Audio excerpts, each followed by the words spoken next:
en même temps les éleveurs et les personnes qui les suivent, et aussi l'information de la pesée, de ce qui a été réalisé, des mortalités. Bonjour les agris, aujourd'hui je suis à Sarcé pour rencontrer Antoine Renaudier avec qui on va parler de la pesée des génisses.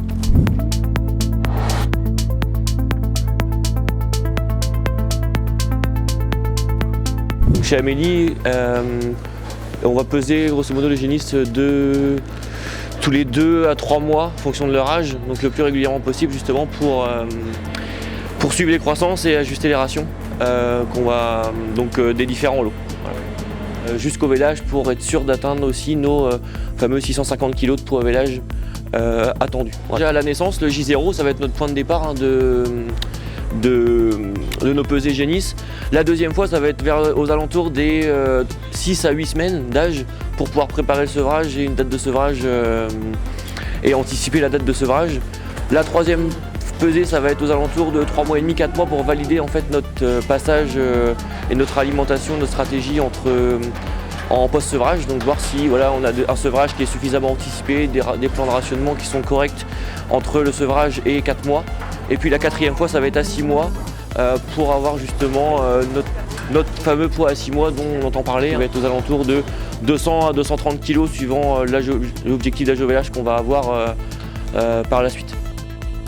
Donc l'objectif de peser, il est double, il est d'assurer déjà la bonne conduite technique de tout l'atelier d'élevage de la génisse, donc de bien atteindre nos repères de poids à 6 mois au moment de l'insémination et au moment du vélage pour assurer un bon démarrage en lactation. Et puis le point de vue aussi économique qui est forcément de produire une génisse avec des coûts maîtrisés et de ne pas dévier de son objectif de départ d'âge au vélage.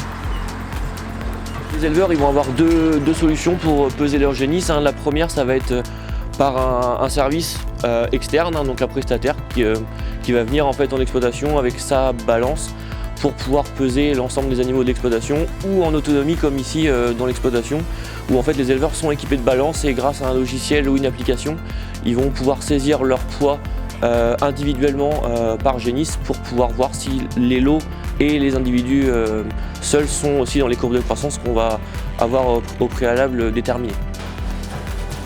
On a différentes solutions pour ensuite suivre et historiser la donnée, donc on a forcément la méthode traditionnelle qui peut être un papier, un crayon, et puis on va en fait recalculer à la mano nos GMQ suivant ce qu'on a déterminé.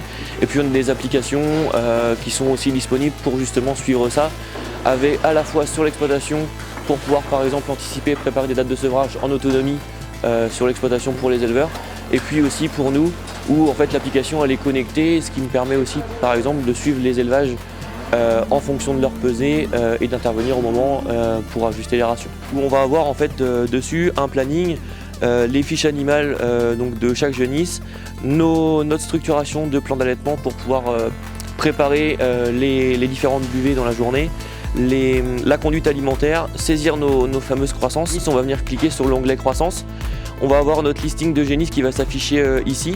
Et puis quand on va saisir notre pesée ou notre date de pesée, on peut le faire soit en direct, soit plus tard au calme chez soi, à la maison ou dans le bureau. On va directement saisir le poids en fait sur notre génisse. Donc par exemple là, si on va peser la génisse 34,05, on va venir saisir son poids. Et puis on va avoir une indication de est-ce qu'elle correspond aux courbes de croissance ou non attendues qu'on s'est préalablement fixées. Une fois que cette donnée-là elle est enregistrée, on va pouvoir extraire derrière ça un bilan à la génisse ou au lot de génisse qu'on viendra de peser pour ajuster ça. On va essayer de peser à des heures plutôt régulières, plutôt au milieu de journée, quand on a des génisses qui sont pour avoir une donnée la plus fiable possible. On fait souvent par nous-mêmes et puis on a le conseil qui vient derrière. Et on est assez autonome avec l'application pour analyser nous-mêmes derrière. Le plus important, c'est de savoir si notre ration est efficace sur les animaux. Donc c'est principalement pour ça que le poids est important. Et puis après, on a des phases importantes sur l'objectif poids, comme à 6 mois et puis l'IA. J'insémine si elles font leurs 400 kg. Je prends mon temps.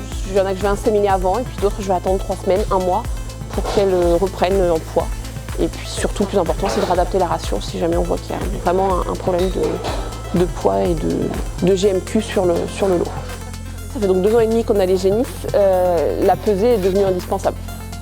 C'est pas l'obligation qui fait qu'aujourd'hui je pèse, c'est vraiment parce que techniquement, c'est un contrôle de performance si on travaille correctement ou pas.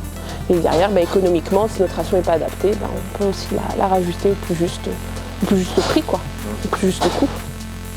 Avoir un coût qui va être tourné aux alentours des 35 € par génisse pour pouvoir la peser tous les 4 à 5 fois par an. Donc voilà, 35 € par génisse pour toute sa vie, entre 0 et 22-24 mois, où on aura fait aux alentours de 8 à 10 pesées suivant les contrats qui vont pouvoir être proposés.